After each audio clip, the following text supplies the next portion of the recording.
Depuis 1961, Amnesty International lutte pour défendre et faire valoir les droits humains. Et dans le contexte de la guerre en Ukraine et les suspicions de crimes de guerre et de génocide par certains États, l'ONG a commencé à enquêter et a commencé à réunir de premières preuves. Aujourd'hui, je reçois Marie Hochard, membre d'Amnesty International, pour en parler justement. Bonjour Marie Hochard. Bonjour. Alors, comme nous l'avons dit, la guerre en Ukraine est l'un des gros dossiers du moment sur lequel travaille l'ONG. Déjà, est-ce qu'on peut parler dans un premier temps de crimes de guerre dans ce conflit ? Bien sûr, dans la mesure où les crimes de guerre sont définis par les conventions de Genève comme étant des attaques délibérées contre les populations civiles, les hôpitaux, les crèches, les écoles maternelles, toutes les personnes qui ne sont pas directement partie prenante, enfin qui ne sont pas des militaires ou des cibles militaires. Donc là, on est bien sûr déjà sur des crimes de guerre puisqu'il y a eu beaucoup de civils tués. Des hôpitaux attaqués, tout ce qu'on évoquait, donc normalement on ne doit attaquer que des cibles militaires, on doit viser que des cibles militaires. Donc c'est sûr qu'il y a des crimes de guerre et qui sont avérés, on va dire. Alors dans ce conflit-là, on entend beaucoup parler de génocide, de crimes de guerre, comme on vient de le dire, encore de crimes contre l'humanité. Quelles sont les ou la différence justement entre ces trois termes-là qui sont justement à ne pas employer à n'importe quand et n'importe comment, et justement de quoi peut-on parler quand on parle de l'Ukraine ? La notion de crime contre l'humanité est apparue au procès de Nuremberg et effectivement, on a déjà jugé pour crimes contre l'humanité. Les accusés de Nuremberg, après la guerre, la Deuxième Guerre mondiale, ont été jugés, condamnés, parfois exécutés, pour crimes contre l'humanité. Donc c'est apparu en 1945. C'était d'ailleurs le travail d'un juriste britannique pour faire passer cette notion qui n'existait pas dans le droit international. Donc Lauterpacht qui s'est battu, disons, pour imposer cette notion de crime contre l'humanité. La notion de génocide que lui opposait un autre juriste polonais, juif, qui s'appelle Lemken, elle a été reconnue internationalement seulement en 1948 par l'ONU. Et il n'y a pas à les opposer ni à les hiérarchiser. Les deux, disons que le crime de génocide fait partie des crimes contre l'humanité. Et à ce jour, on a davantage jugé pour crimes contre l'humanité, parce qu'on peut s'attaquer à des personnes. Génocide, ça suppose de commettre des actes dans l'intention de détruire totalement ou partiellement soit une nation, un groupe national, un groupe ethnique, un groupe racial ou un groupe religieux. Et c'est bien sûr souvent le travail l'intention d'un État et pouvoir incriminer des personnes pour cela. Il y a juste comment il s'appelle, Karadzic on a pu prouver qu'il avait ordonné l'exécution de 7000 jeunes enfants et hommes délibérément parce qu'ils étaient bosniaques. Donc c'était tout à fait documenté. Pour le reste, il n'y a pas eu à ce jour de condamnation pour génocide. Il y a crime contre l'humanité, oui.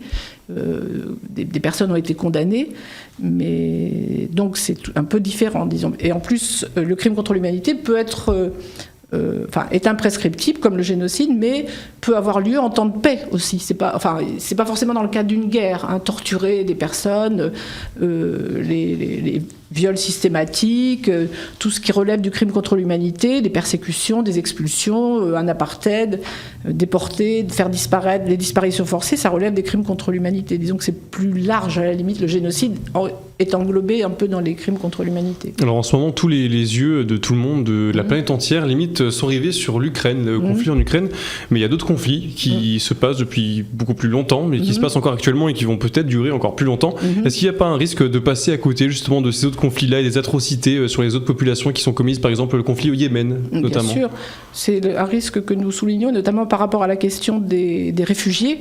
Nous disons qu'il n'y a pas de hiérarchie dans les réfugiés. Et certes, notre sensibilité en tant qu'Européens est plus vibre davantage, puisque les Ukrainiens c'est à notre porte, ils arrivent chez nous massivement, on va dire. Mais lorsqu'il s'agit de gens qui traversent la Méditerranée, qu'on refoule, lorsqu'il s'agit de Syriens, même chose, je veux dire, ils sont victimes de crimes contre l'humanité qui sont avérés, et c'est tout à fait dommage que l'accueil ne soit pas le même, y compris au niveau de la législation, de l'aide à intégrer des pays alors qu'ils sont objectivement réfugiés et non pas seulement des migrants qui voudraient vivre mieux, quoi. Quel est votre regard par rapport à ça, justement, à ce tri, si on peut dire, entre gros guillemets, évidemment, quand on voit que les populations ukrainiennes, on les accueille à bras ouverts, on leur offre des places dans des appartements, on leur offre des places à l'école, dans des crèches, mais par contre les réfugiés syriens, les réfugiés du Maghreb ou du continent africain en général, limite on leur claque la porte au nez, si on peut dire ça comme ça. Comment on peut expliquer ça ? C'est surtout l'administration. Moi je trouve que c'est tout à fait émouvant et touchant, et puis ce sont des beaux gestes que font les gens, de les accueillir chez eux, d'ouvrir leur maison, d'ouvrir leur famille, leur cœur et leur porte-monnaie aussi, pour des gens qui sont en situation de guerre extrêmement violente et qui n'ont pas le choix, c'est ça ou mourir. Il y a tout un travail, disons, d'éducation ou d'information à faire aussi sur les conflits qui existent ailleurs, en sachant que le nombre n'est pas le même non plus. Je veux dire, les réfugiés syriens, ils se réfugient d'abord, et c'est prouvé, on se réfugie d'abord dans les pays les plus proches.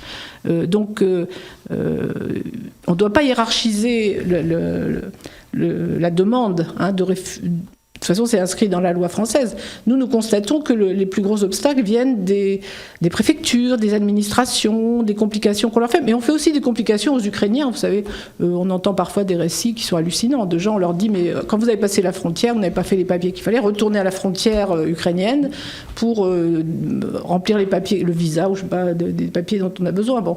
Donc, c'est pas toujours non plus tout rose, même pour les Ukrainiens. Aujourd'hui, quels seraient les attaques, les crimes de guerre vérifiés, les génocides vérifiés vraiment par Amnesty International et considérés vraiment comme génocides, nous n'avons etc. pas le pouvoir, disons, de vérifier. C'est l'ONU qui a reconnu, c'est officiel, donc 3 génocides dans le monde depuis que le droit international existe. C'est le génocide arménien, que la France d'ailleurs a reconnu également en 2016. Il y a eu un vote au Sénat, alors que c'est l'objet de contestation, notamment de la part de la Turquie. Donc le génocide arménien, la Shoah, bien sûr, et le génocide des Tutsis au Rwanda. Donc ce sont les 3 qui sont officiellement reconnus par l'ONU. La force d'Amnesty aussi pour enquêter et alerter, c'est la présence de vos équipes à travers le monde. Vous êtes une ONG internationale qui permet du coup une certaine omniscience grâce à cette collaboration. Est-ce que relayer à l'international vos enquêtes sur les génocides vous permettent de mettre en place davantage d'actions afin de mettre fin à ces drames et afin que peut-être ces drames, dans un monde idéal, n'arrivent de moins en moins ? Surtout, nous disons que la pire des choses, c'est l'impunité. Donc le travail que nous faisons avant même la naissance de la CPI, nous avons travaillé pour que cette CPI existe. Depuis les années 90, nous faisions partie d'une coalition qui œuvrait à la mise en place de cette Cour pénale internationale.